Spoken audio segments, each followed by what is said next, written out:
કેમ છો મારા વાલા મિત્રો? હવે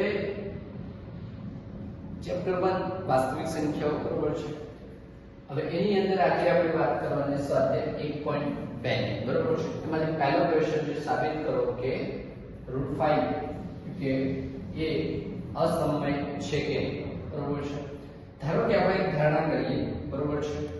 આપણે એક ધારણા કરીએ, આપણે ઉકેલ આપવાના છીએ અત્યારે બરોબર છે. તો ધારો કે આ સમય સંખ્યા છે, ધારો કે √5 એ સમય છે બરોબર છે. શોર્ટમાં લખીએ સમય છે બરોબર છે. √5 સમય સંખ્યા છે. હવે અવિભાજ્ય સંખ્યા બરોબર છે, એટલે કે કોઈ પૂર્ણાંક 1 અને a અને b લઈએ, એમાં ધારો કે એની અંદર કોઈ પૂર્ણાંક a અને b બરોબર છે જે છે, જો પૂર્ણાંક a અને b બરોબર છે જે અવિભાજ્ય છે, અવિભાજ્ય છે મિત્રો બરોબર છે. તો આપણે લખી શકીએ માટે √5 બરાબર a/b, a ભાગ્યા b બરોબર છે. હવે બંને બાજુને આપણે વર્ગ કરતા માટે આપણે લખી શકીએ બંને બાજુ વર્ગ કરતા બંને બાજુ આપણે વર્ગ કરીએ છીએ મિત્રો. તો આપણે હવે કેવી રીતના લખીશું બરોબર છે, વર્ગ પણ કરી દઈએ, સાથે સાથે આપણે ક્રોસ મલ્ટીપ્લિકેશન પણ કરીએ બરોબર છે. તો અહીંયા વર્ગ કરીએ બરોબર છે, આખું આ રીતે આપણે લખી શકીએ બરોબર છે. a² b² બરોબર છે. હવે ક્રોસ મલ્ટીપ્લિકેશન કરીએ આપણે, તો અહીંયા b વર્ગમૂળની અંદર આપણો આવશે 5a² બરોબર છે. તો હવે આ સંખ્યા આપણે કઈ રીતે લખી શકીએ છીએ માટે એને આપણે આ બાજુ ડાબી બાજુ લઈ દઈએ બરોબર છે. તો આપણે b² b 5 એ જે છે એનો પણ એટલે કે a² નો પણ અવયવ છે મિત્રો, ખાસ યાદ રાખજો મિત્રો, ખાસ બરોબર છે.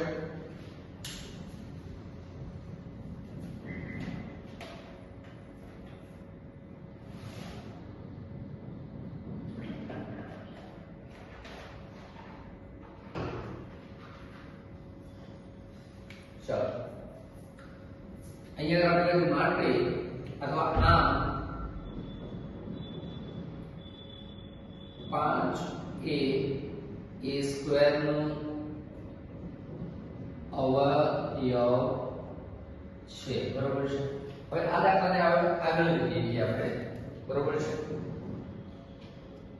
હવે આપણને ખબર છે કે આપણે વર્ગમૂળની અંદર 5 એ સમય સંખ્યા આપણે ધારીએ છીએ બરોબર છે. હવે આપણે a બરાબર 5c ધારીએ બરોબર છે, a બરાબર 5c બરોબર છે, કારણ કે 5 જે છે એ a² નો અવયવ છે બરોબર છે. હવે એક આપણે ધારણા કરીએ 5 બરાબર ac બરોબર છે. માટે અહીંયા આપણે ધારો કે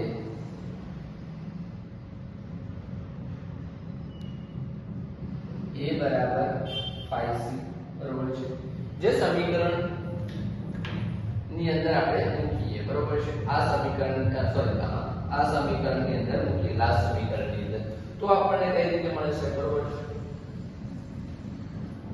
a બરાબર આપણે 5c અને બરાબર આપણે લખીશું b² 5 બરોબર છે. તો અહીંયા પાછું 25 અને c² તો આપણને મળશે બરોબર છે. હવે 5 ને આ બાજુ લાવીએ બરોબર છે. 25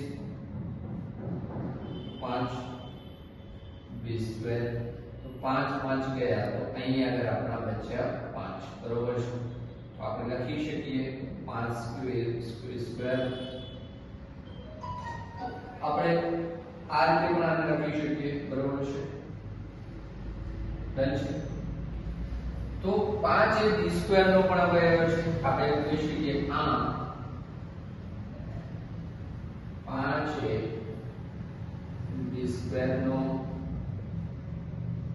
અવયવ છે તો બરોબર છે. તો b² નો પણ અવયવ છે. તો આપણને એટલું ખબર પડે મિત્રો કે અહીં આગળ આપણે ધારેલી સંખ્યા છે સમય સંખ્યા છે બરોબર છે. અને આપણે જે a અને b જે આપણે પૂર્ણાંક ધારેલા છે બરોબર છે એ અવિભાજ્ય પૂર્ણાંકો છે બરોબર છે. તો આપણી ધારણા જે છે કે આ સમય સંખ્યા છે બરોબર છે એ ધારણા તદ્દન ખોટી પડે છે બરોબર છે. તો આપણો ધારણા શું થશે કે અહીં આગળ 5 એ b² અને 5 એ b² નો અવયવ છે અને એ કેવો છે અવિભાજ્ય છે બરોબર છે. તો આપણે લખી શકીએ કે √5a માટે એ અસમય આપણે રેડ પેનથી લખીએ સારું લાગે કલર એ અસમય છે અથવા સંખ્યા છે બરોબર છે. શોર્ટમાં આપણે લખી લઈએ બરોબર છે. તો અહીં અંદર આપણો આ પહેલો ક્વેશ્ચન 1.2 નો મિત્રો બરોબર છે. જો તમને આ જે છે તમને યુઝફુલ થતું હોય તો આ જે છે તમારા મિત્રોને પણ તમે સજેસ્ટ કરજો બરોબર છે. જેથી કરીને વધારે જો મારું કામ તમારા સુધી પહોંચે અને તમને ગમતું હોય તો મને કમેન્ટમાં પણ જણાવજો જેથી કરીને હું વધારે તમને કામ આપી શકું અને તમે જે તમારું રિઝલ્ટ પણ સારામાં સારું કરી શકો બરોબર છે. તો આપણે મળીએ મિત્રો નેક્સ્ટમાં. તો મળીશું.